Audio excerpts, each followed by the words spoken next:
Hello, everyone. Welcome to the fifth episode of pwn.talk, the only podcast that is dedicated to bringing amazing pwn.college discussions and contents right into your ears and live at your streaming platform of choice. I am Adam D, and I have with me two amazing pwn.college people. Why don't you guys introduce yourselves? Say hi. Robert, go for it. I'll introduce you. You can't. What? You have to. When I say introduce yourself, that Well, what means if you we go. both started speaking at the same time? You think we have the be a disaster? All right, this is So Robert. No, you're Connor. All right, this is that's me. Connor, aka Kanak. Well, that's me. Yep, not Robert over here. All right. I'm Robert. I'm frequently found on Pwn College and on the Discord. I'm robwaz. Very cool. Well, we're very happy that you guys are here with us today. Let's see. Let's just pretend like we normally just do this, the three of us, and we don't have anyone else who normally joins us. I want to save that for later. But before we get into that, so the goal of today, what we want to talk about is the philosophy of design in pwn.college, and this is, I think, something that we'll be able to touch on over the podcast. This will be, I think, a recurring series. So, what is the philosophy of pwn.college, Connor? Well, I think there's a lot of philosophies, but I think I think Are they maybe coherent in any way, shape, or form? probably not. But we try to pretend they are and figure out how to make them work together. I think when we first started, the first philosophy, well, I guess there's two immediate philosophies that emerged that ended up being maybe two of my PhD papers as I was working on Pwn College in a PhD sense. One had to do with the challenges, one had to do with the infrastructure. And putting my engineer hat on, that maybe the infrastructure is more interesting these days, but the challenges, unfortunately, are more important. But besides the point, uh, the one of the early philosophies we had discovered is that we didn't want to deal with people having a local environment and debugging all of the problems that go into that. And so that like driving idea led ultimately to the creation of the dojo, which I think we've talked about quite a bit in some past episodes. But that was immediately a very, just like almost without so much thought, as a lot of our philosophies maybe are, decision was, as soon as I tell someone with, their Windows laptop that, you need to change these BIOS settings so that you can get a virtual box to boot or something like that, I think right away in 2018, we just didn't want to deal with that problem. And so we immediately set up our infrastructure to be accessed remotely and being able to solve everything remotely. And then that has just kind of gradually expanded over time. Right. So this was, in the beginning, it was the challenges, and actually like executing the challenges was on a remote system, right? But you still had to have analysis tools and everything locally, right? So Yeah, you can see through the evolution of the dojo how that design philosophy of, essentially, I mean, if you could sum it up, is it something like we want it to be we want it to be easy to approach solving these challenges. Yeah, exactly. We want it to be easy to approach in a number of dimensions, one of which is just like the literal accessibility of starting the challenge and beginning your work. Like I don't want there to be any excuse for a student out there who says they're interested in learning cybersecurity to be like, well, I got stuck trying to install VirtualBox and then I gave up and so I didn't learn anything. I But think that isn't, in our current form, you can jump in and start learning something. on the flip side, is there something to be said, though, of graduating with a CS degree and then getting a understanding when you're on the job market? You can say, yeah, actually, I do know about virtualization, and I was able to stand up my own VirtualBox instance to run Ubuntu on my Windows laptop, yada, yada, yada.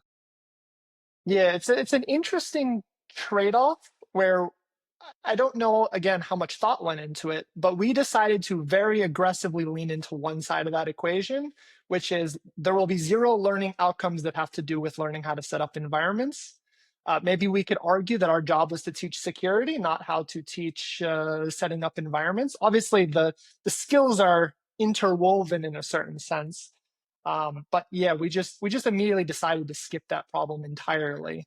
Right. Which it'd be interesting to see, how much a student that comes out of Pwn College, maybe even a blue belt, do they struggle to set up, a QEMU or something to get into a kernel environment to start debugging some kernel? I'm not sure. Well, that I'd say definitely, but that's like on the far end of spectrum of skills you'd expect an Yes. undergrad CS student.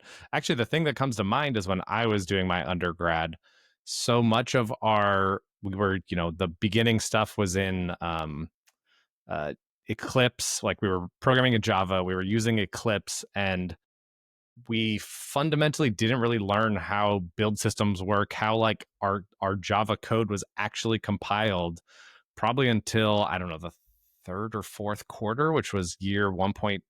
Like really when we get to C and we learned make files, you kind of learn that there is this build system, there's this compiler that's happening, but really like you just got, I think they would even ship us like an Eclipse project. So there maybe would be some code for you, right? That was there and the build was all set up and you just hit this magic play button and then boom, your app would start running. And then if you wanted to debug it, there's a debug button, but fundamentally you weren't actually learning how. And I think for some people that actually like hindered their development as a software engineer because they didn't realize what was happening under the covers.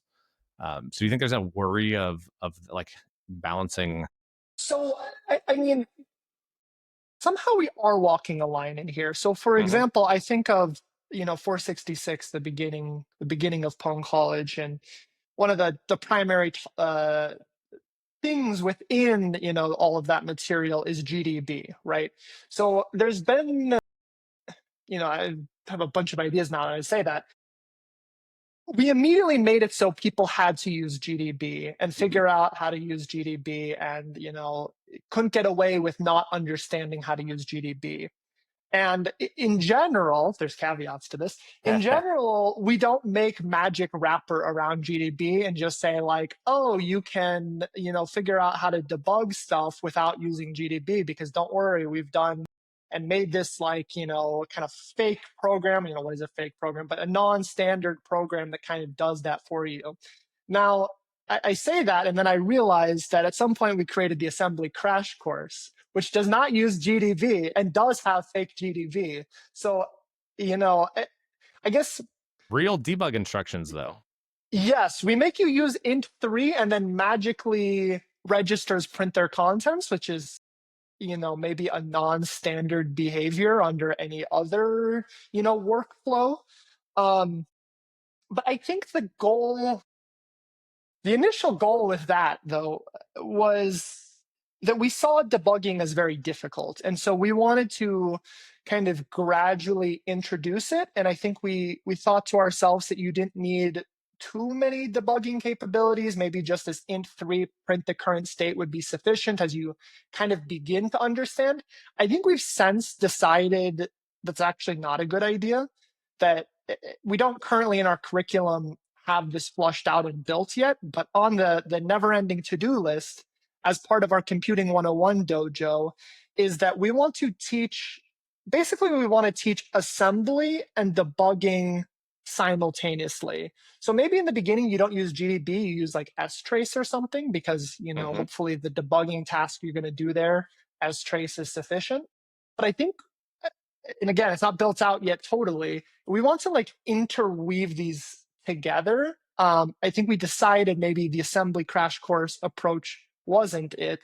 But all of this is to say, in general, we use a lot of real tools, which maybe means like standard tools. I always joke that, we're willing to bring a tool into our curriculum or a tool into even just a dojo in general if it has enough stars on GitHub. I think that's how I define a real tool. Well, there's a second important thing Yes. that there's a Nix package for it. Yes, and then critically that there's a Nix package. Yeah, I think right now the only thing on the dojo that doesn't have a Nix package is anger management, and we wrote our own, and I'm trying to get it upstreamed into Nix packages so that I don't have to think about that. I want to say we added Bata Jeff recently. Yes, that's a good point. Then that doesn't have that many GitHub stars, does it? Now I'm But it, wondering. it is a very popular tool in our space. Yeah, exactly. Well, there's exceptions to the rules. So how I learned Nix just so we could add that. That's impressive. All right. So before we go down a Nick's rabbit hole that we will save for another day, because I think that'll be a whole podcast itself. Robert, where do you come down on this? Like, just what we're talking about of like tooling and setting up your own tooling in your own environment versus using an environment. Like, where do you see these distinctions? So I understand the benefit of not having to struggle and stand up a virtual machine. Uh, but I believe that there's value in the friction. You learn what you don't know by having to stand up that virtual machine, or you get to touch things that are real. Like the more a platform or a learning tool puts things on rails, the more magic is happening under the hood that the user can't see. And we encounter that with, for instance, the assembly crash course nowadays, because we have more users on the platform, and they may have experience with GDB, and they try and use these kind of standardized tools because they don't realize kind of the magic that we're doing under the hood. And Right. so So yeah, there's an interesting. I think what's kind of coming up here, and actually, literally part of the reason why we're doing this is this actually helps us. Like talking about this stuff helps us formulate what our philosophy is and when to apply it and where. Part of it is, I think, Connor mentioned setting up a virtual machine. And if you notice, the very example that he gave was setting up to debug a kernel extension, right? Which is a very real world use case of setting up virtualization that you might have to do on your side. Whereas getting started on some challenges, like setting up a Linux environment just to get started on challenges, that's orthogonal complexity to the goal of doing that specific thing. So like how, going back to how I used to do 340 or how a lot of my assignments were done, it was like, hey, your stuff's got to work on, in my day, it was CentOS version, whatever, like what was ever on the giant server that we all had access to. And it's like, if you're running Windows, you better figure out how to run some Linux locally, or you use that slow server and figure it out. And so there's, I think, that mindset, which, I definitely learned a lot from like eventually running my own Linux systems, just like Rob was talking about. But on the other hand, that wasn't actually, that wasn't like essential to the task of learning algorithms or learning data structures or just learning how to code, right? So there definitely, I think, seems to be the goal is like reduce the complexity and the necessary setup for things that are not critical. But for other things, I think, what's critical over time may change. And that's what we, realized, I think, with the GDB stuff is like, no, it's actually critical to teach them GDB so that they use it later, because that's a really good skill to have and to learn. And so that's why then going back, I think, to the assembly module, that was looking back, it's not the right decision of how to debug that challenge, because maybe at the time it was useful, but now it's like, oh no, that's something essential that they should learn, and we should figure out how to kind of either co-learn those or make it, work and useful. I would say that there's a meta skill that you're trying to teach there, though. Like when you set up your virtual machine, and it may not be for the core task, it's still exposing you to something that you probably didn't experience otherwise. I think it depends on how you define the goal of the assignment, right? Is the goal literally just to know how to write some assembly, or is the goal to have a deeper understanding of computing and problem solving? Yeah, it's a Yeah, good it's question. just tricky. Yeah. Mm-hmm. Yeah, and then if you look at it like as a long-term curriculum, not just in one module or one course, right? Where does that learning come from? Because I think there's enough stuff even now on pwn.college of Linux Luminarium and things that make you super familiar and used to a Linux environment that you should be able to stand something up locally to run and to play with. But maybe the difference is not being required and like having to do that. Yeah, I guess like a tangential thing is it makes me think about, sometimes we have these very railroady challenges where, we're trying to teach a very specific thing, and it's just like the goal is learn that specific thing, and we don't want you to have to stumble through the other things. And sometimes just, we mess up in writing the challenge, like the challenge itself has bugs, which, ideally it doesn't. Dare you say that, sir? Yeah, but it's very interesting the type of student that is able to just overcome that, right? That is able to debug the infrastructure itself, or debug and understand that like things aren't going correctly, and they're able to reason about that and maybe even like solve around it. It is it's almost like the ideal skill to teach, like the ideal meta skill. But there's this balancing factor that, on the other hand, if your goal is to teach assembly, I mean, the primary goal then is to learn assembly, right? It's not necessarily to learn these meta skills, but then somehow you need these meta skills to be woven in so that your general knowledge expands. It's a fun trade-off Yeah, that and going we off of deal your with. example, Connor, right? That it's interesting that, a lot of those students who would do that, they would easily set up the virtual machine successfully no matter what their BIOS settings and crap that they had to change and edit, right? Like, I think these are people that are used to working around obstacles, which is evident by the fact that they are working around infrastructure bugs. Um, cool. Okay, yeah. So I think, and the reason I really want to talk about this is because I think maybe people listening may think like, oh, well, this is just like I don't know, an educational philosophy or how you approach these things. But it's actually, I think there's another key thing that we want to get into is this notion of how do you design for different types of users, right? Like, so this is what we talked about, and Robert even was referencing that of saying like, well, yeah, somebody who does this who already knows GDB is actually like hampered when doing the assembly because they want to be able to use their GDB that they know, and they know it's a real thing, but now they can't use it because of this artificiality we've injected into this specific module. Um, so maybe can we talk about how do you approach, Connor, and think about when you're developing, let's say, a new Dojo feature? How do you think about those different classes of users? Or maybe another way of thinking about it, if Zardis throws you a random PR, how do you think about the impact on these different classes of users?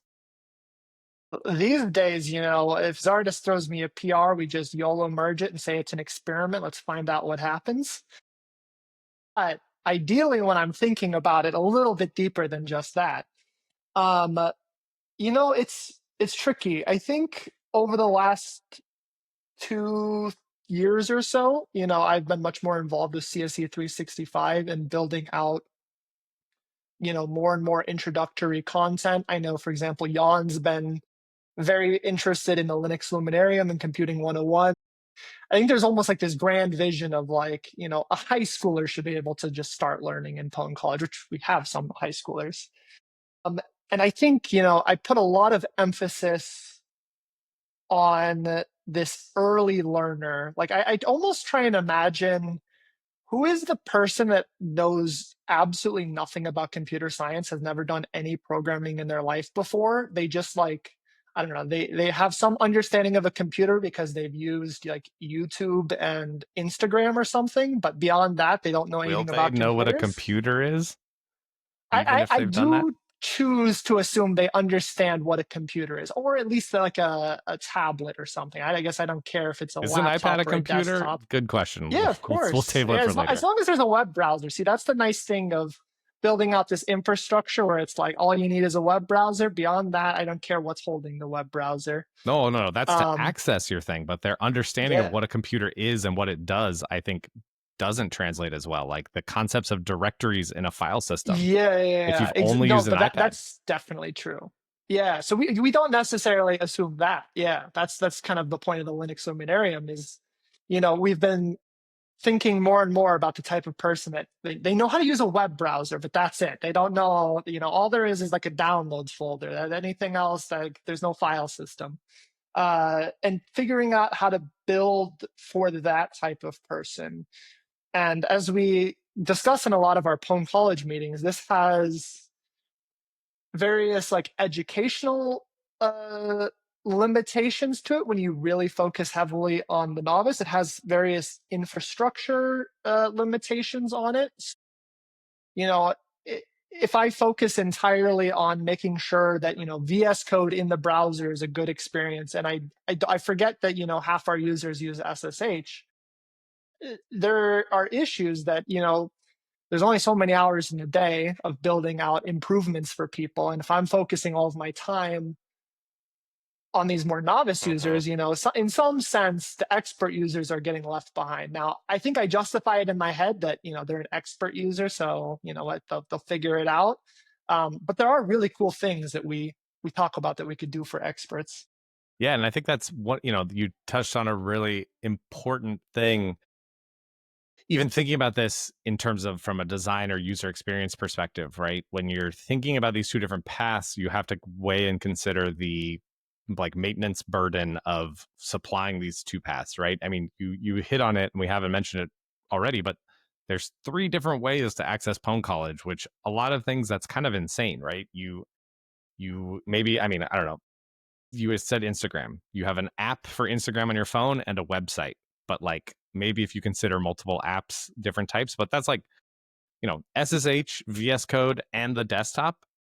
It's all kind of crazy that is all functionality that has to work and be supported because they're so different, but they're each targeting like a different style of user.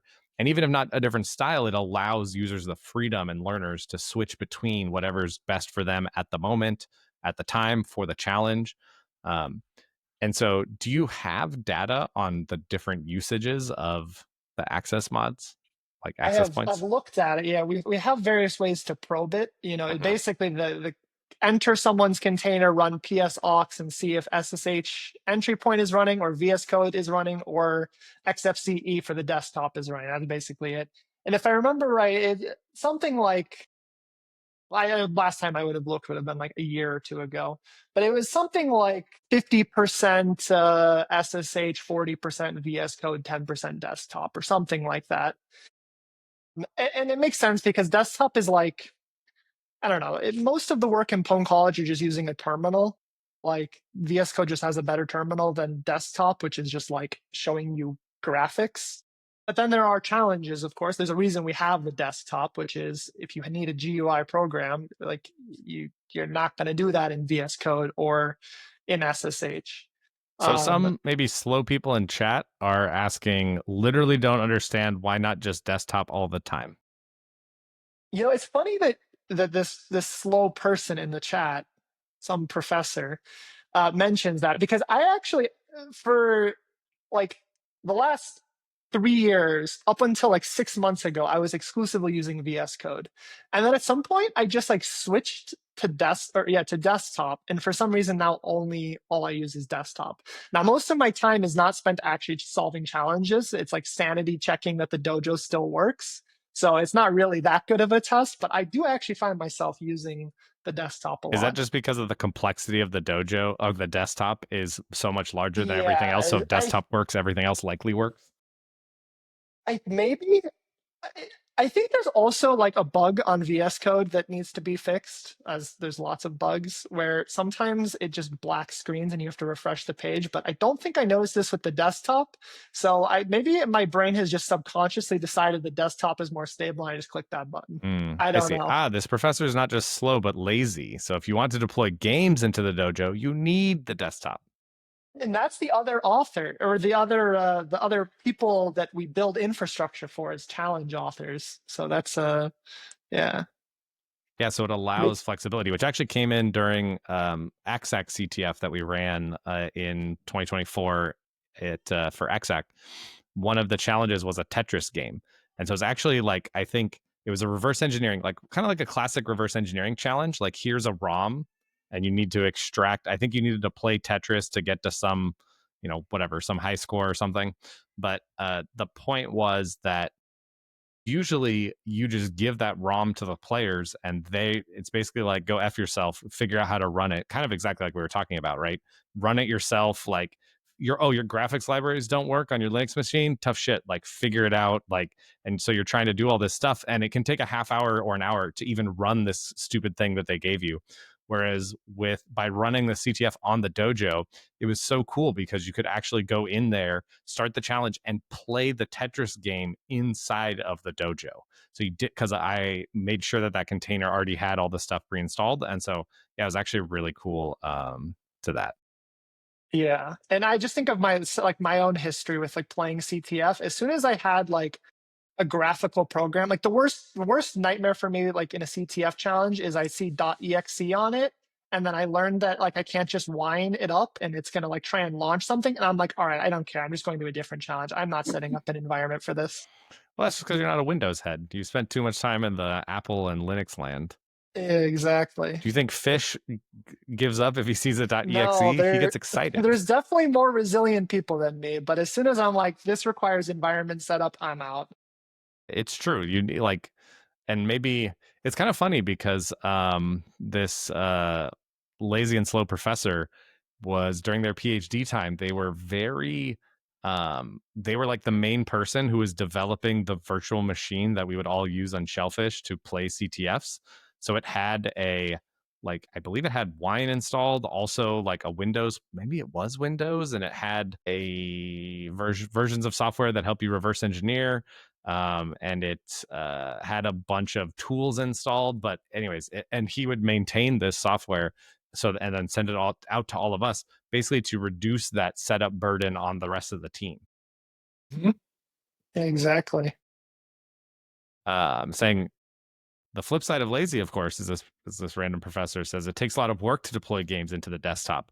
There's a whole games dojo, which I'm not sure what the educational outcomes are of the games dojo, but perhaps we shall find out. So, Robert, what are some other instances of the regular user versus power user trade-off on pwn.college? So one that like recently came up, I think yesterday in our meeting. What? Uh, How timely and topical.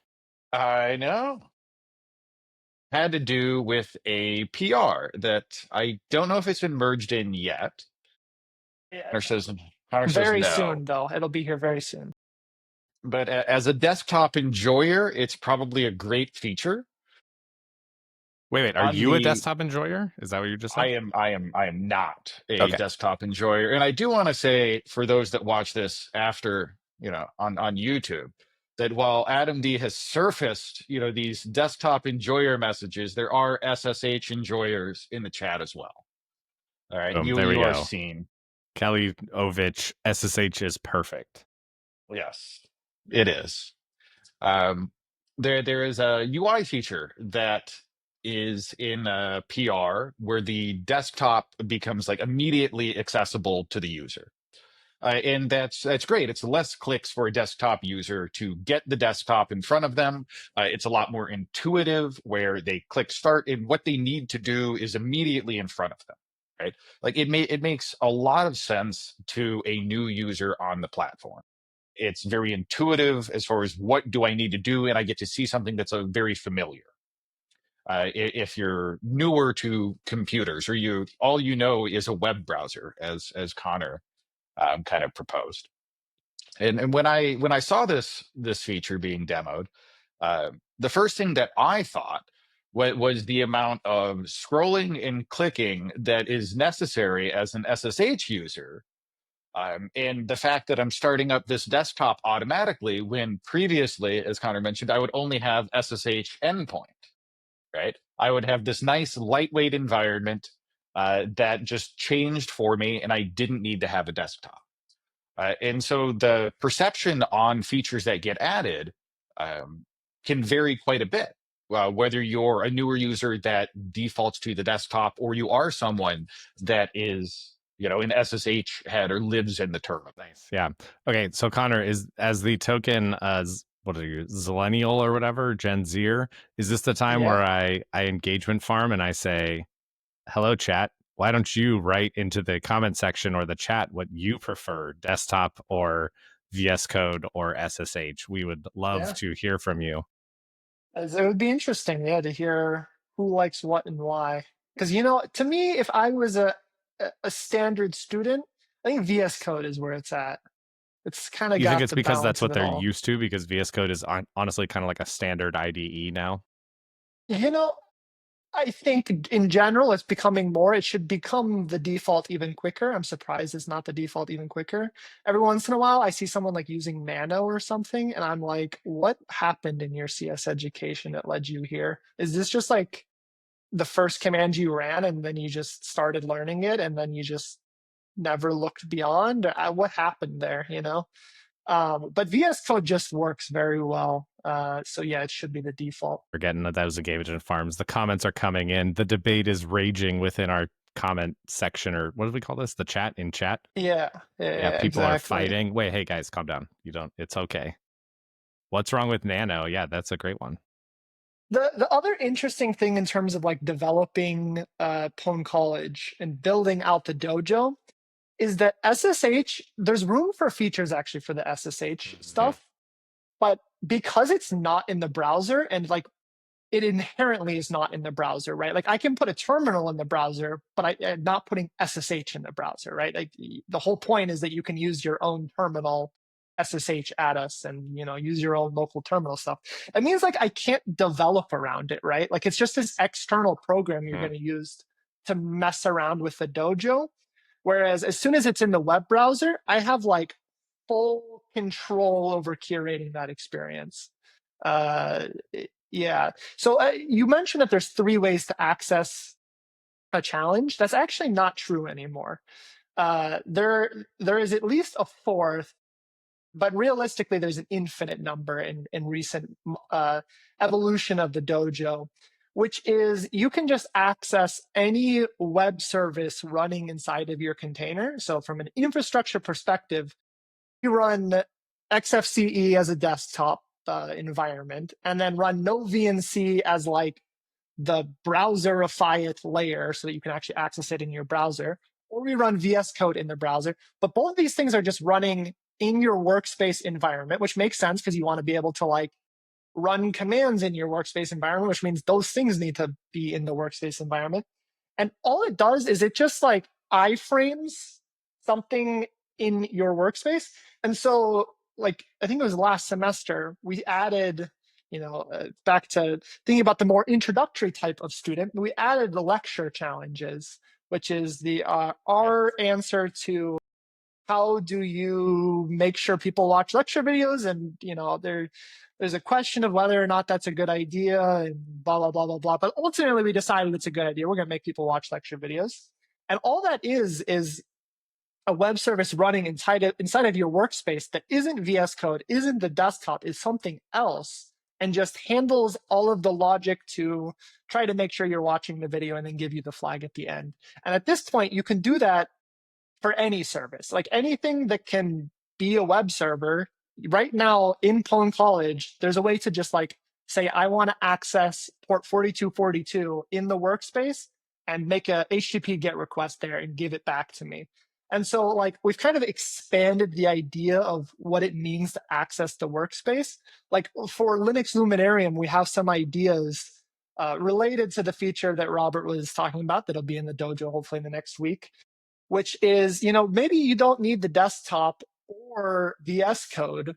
All you need is a terminal. And you might say to yourself, oh, just SSH, but people don't always just SSH. We just need a terminal. Like I should be able to hit start and then type cat/flag, hit enter on level 1 of the Linux Luminarium and just be done with it. And so what we want there. Did you just spoil level 1 of I Linux did just Luminarium? spoil level 1. I know it's the dojo's getting easier and easier, and we're gonna have to wipe this VOD now. But it kind of like I think about a challenge isn't just a program. It's like it is like an environment, like you're accessing something. Like in theory, there's challenges that don't even need a Linux environment, that just implementation wise have a Linux environment, like the lecture challenge. And I imagine like these cool high school focused challenges or middle school focused challenges where maybe you really need to do the thing that I said we don't want to do, which is like, if we want to teach debugging, we want to teach GDB, but maybe for a middle schooler, GDB isn't the answer. I don't know. And maybe you want this more like graphical thing that's showing like this instruction and this instruction and this instruction and like hopefully there's a cool thing that already exists. We don't have to write that ourselves. Uh, and then we could just like deploy that in the workspace, and it'll be like that'll be their way of viewing it. You never get to type ls, which is sad, but like for the learning outcome we're going for, it's okay. So this is some of the stuff I think about with the dojo. Geet, Yeah, I think Linux in the sun. Go ahead, Rob. that sounds like the same trappings of the assembly crash course, Connor, It could where be. it's super convenient and it's easy to get it right, but it's hard to learn from getting it wrong. Right? Like having the real Linux environment and typing the wrong command and getting that error message or being on a real system like adds a lot of value. Because when you do make mistakes or you click on the wrong thing, there's a sense of discovery, a sense of this is tangible and real. And the more you abstract away from that, it is easier to find the happy path, but you gain a lot less going the road not taken. Or the road not taken is simply not available, right? Because you've kind of directed the learner to the happy path. Yeah, it's interesting. I would say, it would be really cool to run an experiment, in like a middle school classroom and see like how do they do just SSH'd into some Linux box to learn assembly versus like graphical thing and like fireworks go off and like TikTok brained style of education, and give them the same tests at the end, right? There's a way to build this study and see who does better at the end. That would be very interesting, because my worry is like a middle schooler is going to see like text box and like just a bunch of text, and some of them might enjoy it, but maybe a lot really won't. I don't know. Yeah, or I think the other thing it makes me think about is making the platform more general purpose, right? So rather like, I've always kind of thought, how do you take it even lower, right? How do you teach, even if it's not, let's say, assembly or programming, but security concepts, adversarial mindset? I think privacy is one thing.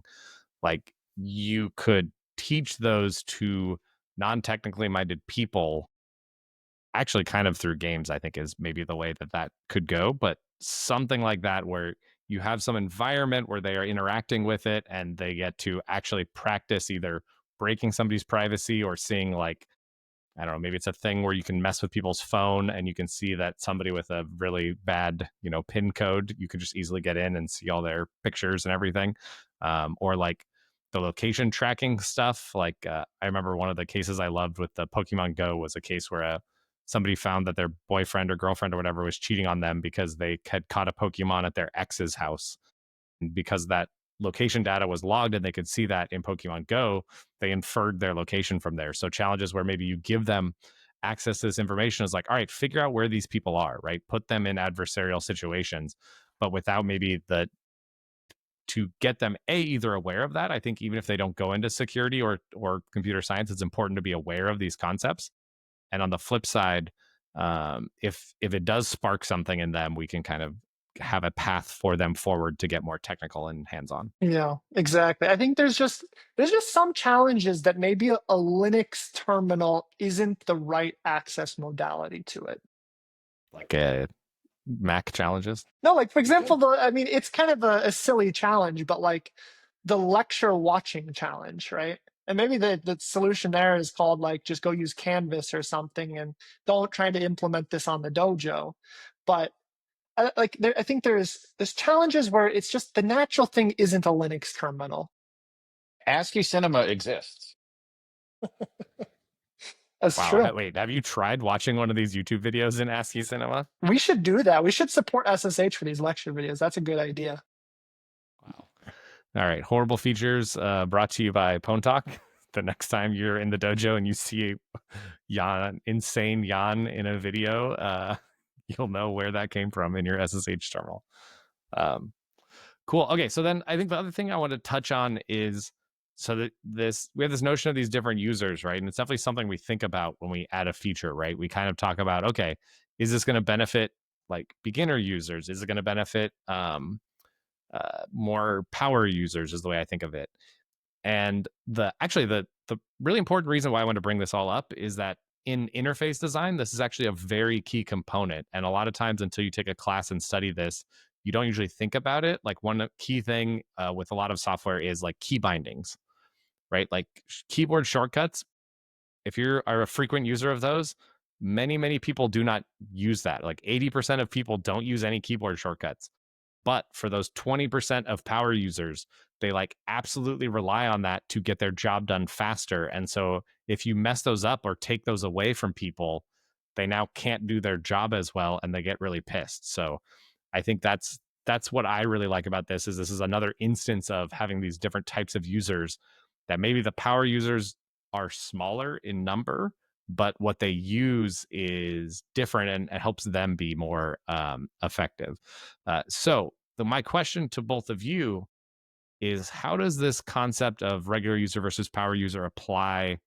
Like, does it apply universally? Like, are we looking at this in every aspect of pwn.college and the content, or are there contextual aspects to it? Like, let's talk challenge design. Like, when you're developing a like reverse engineering C image module or Linux Luminarium, are different things in your mind than when you're developing the wormable network exploitation, like brown belt level material? I think the answer is obviously yes. With I the hope so. I Linux was trying Lumen, to tee it up, yeah, Connor. yeah, This yeah. is Maybe I could have found a way to say no and rationalize that, but I don't see the path to that. I think the answer is yes. So it's very interesting.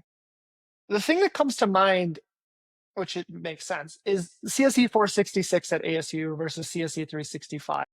And my first like introduction to CSE 365 started in 466, and then we gradually expanded 365 to be pwn.college style, blah blah blah blah blah.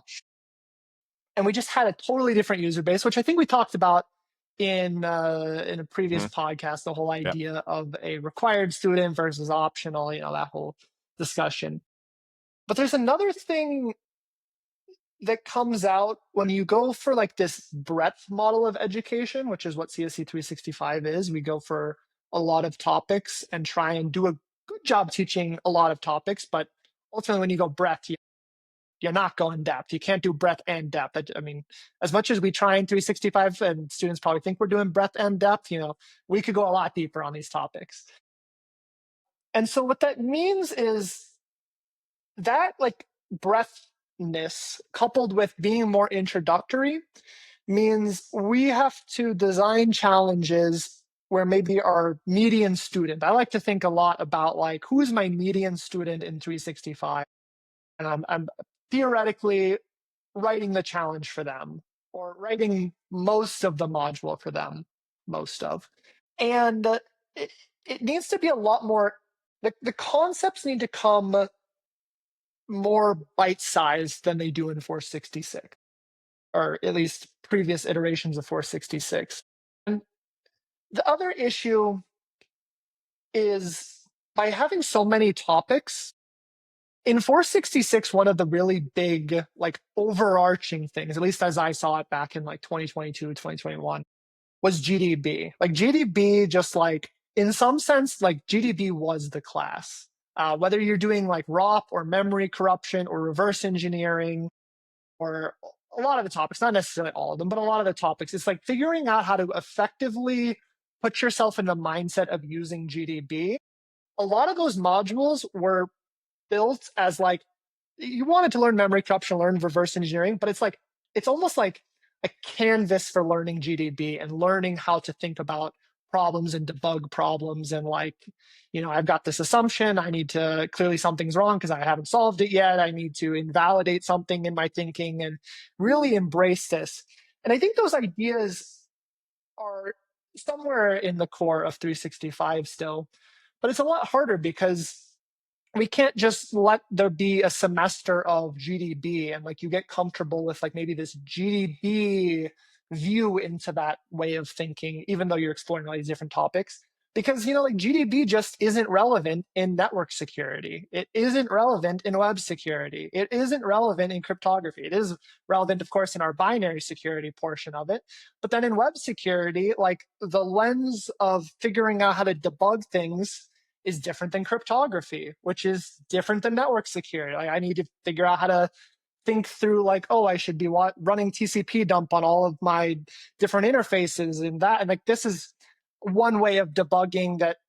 And there's this core idea there, but you're not able to get this tool sharing, which means you don't develop enough experience because we only have 2 weeks to go into this topic, which means we can't rely on it for like later in the course, which means we need to be like more handholdy because like we don't have enough time to fully develop like in the first half of the semester these skills that hopefully are concrete by the second half.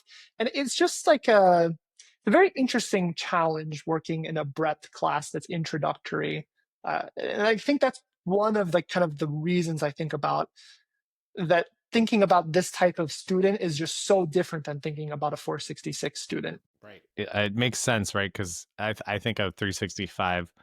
Yeah, like I think breadth is a good thing, or of like looking at it like cybersecurity, the different areas, right? You're kind of poking at each of them, but there's, the commonality is probably adversarial thinking and this type of mindset, but the application domains are so different that it is hard to bring skills over from one to the other.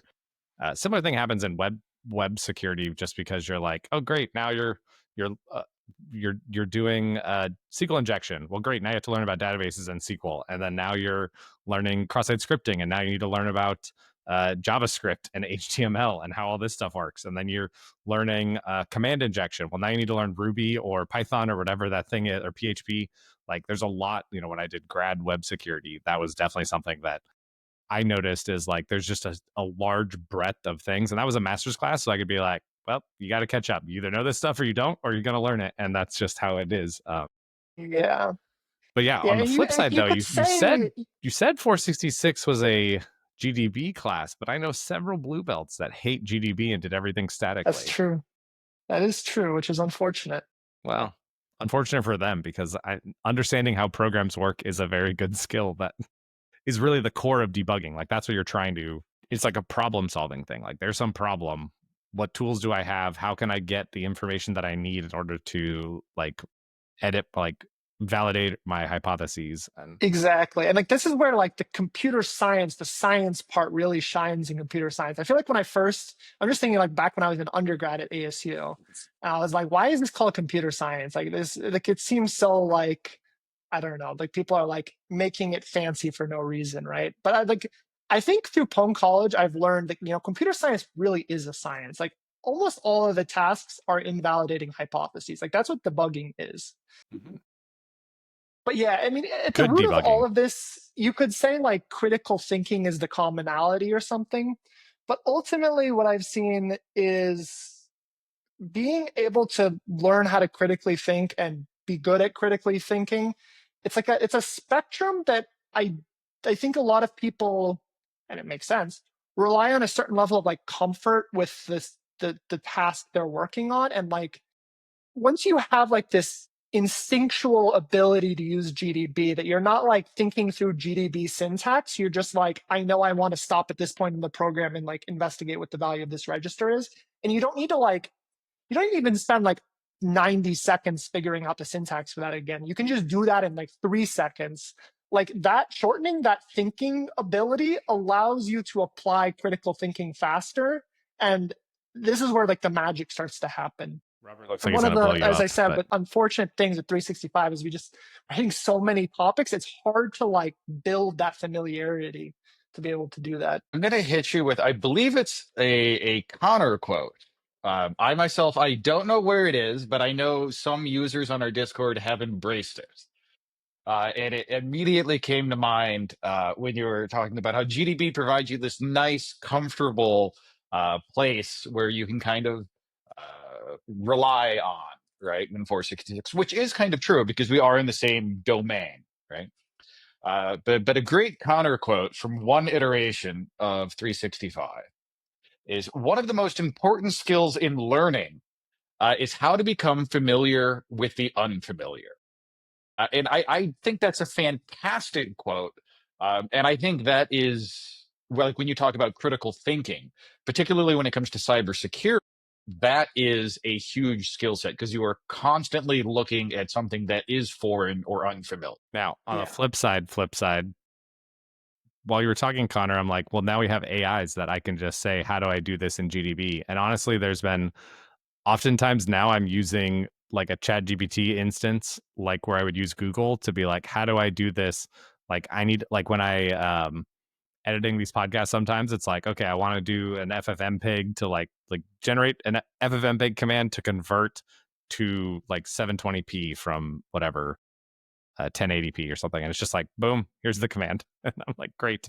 I don't want to learn FFmpeg syntax because it's stupid. And or Yeah. extracting, audio files from the videos and stuff, and it's just like it's kind of interesting that it may be this bridge between your thinking and what the tool does. Yeah. The concern is that like these challenges are a playground for you to experiment with ideas and like think about where things fail and then like deal with the fact that it failed. The issue is like LLMs can just sidestep a lot of that, and then you don't build up this familiarity with the unfamiliar. I mean, you do in a sense. It's like I just type to OpenAI or to ChatGPT, and that is how I am familiar with the unfamiliar, is that I can just know how to speak English and express some sort of problem to it, and then hopefully it says something insightful. But it makes me think of like elementary school, where the teacher says like you're not allowed to use calculators on this test or whatever for your long addition or long multiplication. And like in the moment you're like, this is stupid, like I should just be able to use the calculator. But then they're like, is something there? And then this like goes into like, calculus in high school, and like you can use some calculators, but you can't use the one that can do like the symbolic, the caste system or whatever. And I feel like the LLM is, the world doesn't know what to do with LLMs yet in education, as much as you maybe think that like, oh yeah, obviously educators just know what to do with LLMs. Like they really don't, because like there's value to the LLMs, and like LLMs are Mm-hmm. going to be a part of the future workflow, and like so you should learn how to use them. But it goes at like this math idea. Like we've had algebraic calculators, caste systems, but like in calculus you don't use it, and like there's a reason you don't use it. Uh, Because I they're don't know. lazy. It's Math something I teachers are think lazy. about. Maybe it is. Maybe it's just they're lazy No, and I like, I don't think they are. I was just kidding. But yeah, but no, no, no, if yeah, you really want to try to shorten that gap, right? If you just imagine that, like, okay, you're working on a challenge and you say, great, let's set a breakpoint on main, rerun that. Okay, we're here. Let's examine this memory region. What does that look like? I want it in hex. And like, okay, let's step forward to this line. Great. Okay. Now let's examine this. How did the stack trains? I'm not saying like solve it, but like as an interface to these arcane tools like GDB. yeah. No, I agree with that. Like for example, for myself, but then you might wonder like, why not? But for the students also. But like, do the students know that that's the workflow? Like set a breakpoint here, and like there's a like why do you want to look at it in hex? Like there's a reason. Like we might instinctively be like, oh, the right way to look at this is hex, but there's been like something that's developed and we've gained experience that like this is a workflow that has worked for me in the past and will probably work here. That if you just LLM your way through everything, you don't even have any idea of the workflow. So like how do you even know to express what you want Just like, other I than mean, I I'm want saying, what is the flag? point of typing in GDB syntax? I'm really just thinking Yeah, about the input mechanism. Like, if the only thing the LLM did was translate what you said into GDB syntax, and then you hit enter. yeah. No, I know that that's what you're saying, but how do you know that like a tool in the GDB tool belt that you might want to reach for is breaking at a certain point in the program? Like, how do you develop that instinct? How did they do it now without, like, you have to teach them the syntax is going to do these things, and then you have to teach them why they want to set breakpoints on certain things. Like, you still need the why, you just don't necessarily have to teach them the how. Yes. And maybe that would be better for learning. Teaching the why though without the how though, it's not clear. Somehow these things are like connected, right? Like at least Maybe. in our model of education where it's like challenge-based learning, it's like we give you something that you need to overcome. And if the Okay, let's go. LLM can just overcome it, you're done. another thought experiment. So I would argue people are probably better at debugging when they use tools like GDB and also with cybersecurity stuff than most developers that use GUI based debuggers. And I don't know why, but Yeah, exactly. I think there It's like is. these people that are like willing to struggle with something more, and then like we know that in the end you might be struggling more in the beginning, but like the workflow will be so much smoother in the end. It's like learning Emacs or something, or for the crazy people that use Vim. It's like in the beginning, like that's painful. It's like I should just this is use not Nano. smoother than just using like text editor, right? I can just type space a bunch of times and curly brace and click over here and like be done with it. But somehow in the end, after fighting through this pain, it is better. Thoughts? Well, terminal tools tend to be more expressive than GUI tools. GUI tools make the things that you want to do, typically want to do, the common tasks easier to accomplish because they're visually in front of you. But with the terminal tool, whether it's Vim or GDB or awk or set or anything that is primarily in the terminal, there's a huge cognitive load. And if you have the right mental model that matches the way that that tool expresses those concepts, then you can more easily map what's in your head to what is on the screen, where you can't do that with a primarily graphical program typically. I think that's fair. Plus, there's like overhead. I mean, it's a classic user interface thing of which I think was that when you took my class, Connor, that I would talked about the Yeah, keyboard versus mouse. you had a whole day on like how to save fractions of a second or something. I forget. And There's some meme in there. yeah, you could if those people followed that advice. Now, what is it? A decade later, Connor, you can tell me Yeah, how much time exactly. that's saved for you. Yeah, oh yeah. Yeah. But you had like a slide where it's like, oh yeah, you can click in 0.1 seconds, but you can type in 0.001 seconds. And so like moving your hand, like I was like, what the heck is going on here? Yeah.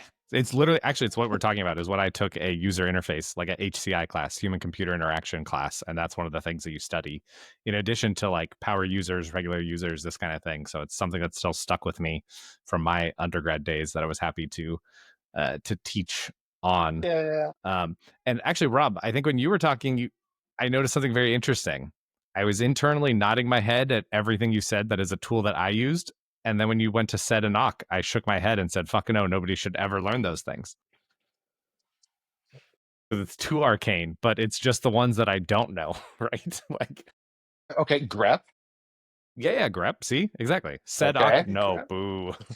yeah. Never said. Well, sometimes in a script that needs to like patch a program, you have to sed because sed is like the Docker file text editor. And then awk only for print $1. That's the only Yep. reason to use awk. That's what I was thinking. But this is actually another thing that LLMs are good at. Like with that, I actually would use them for is to be like, okay, I need to extract some complicated thing. Give me a command line. And if it spit out an awk script, I would probably just run it. And if it worked, it would work and that'd be great. But I would never know Right. how to take it apart. Yeah. Oh, man. All right. Well, I think we've had a great discussion. But before we go, there's something very important that I need everyone out there to do. So I teased this at the start of the show. So Jan is not with us today for very happy reasons. Zardis is celebrating his mother's birthday. So to also juice our numbers, but also I want everyone to drop in chat or DM Zardis or something and tell his mom happy birthday. Because we would not have the Zardis that we know and love without his mom. And so we want to make sure she has a very happy birthday. So great reason for not being here with us and talking to all of you. So I want to see the comments just fly past so much that I can't even like read them. It's so crazy with the 20, 30 people that are out there. Yeah. Happy birthday to Zardis's mom. Boom. Yeah. Allegedly I don't know if they still are. I probably should have done it at the top, but they were watching the stream together. So maybe that's still happening.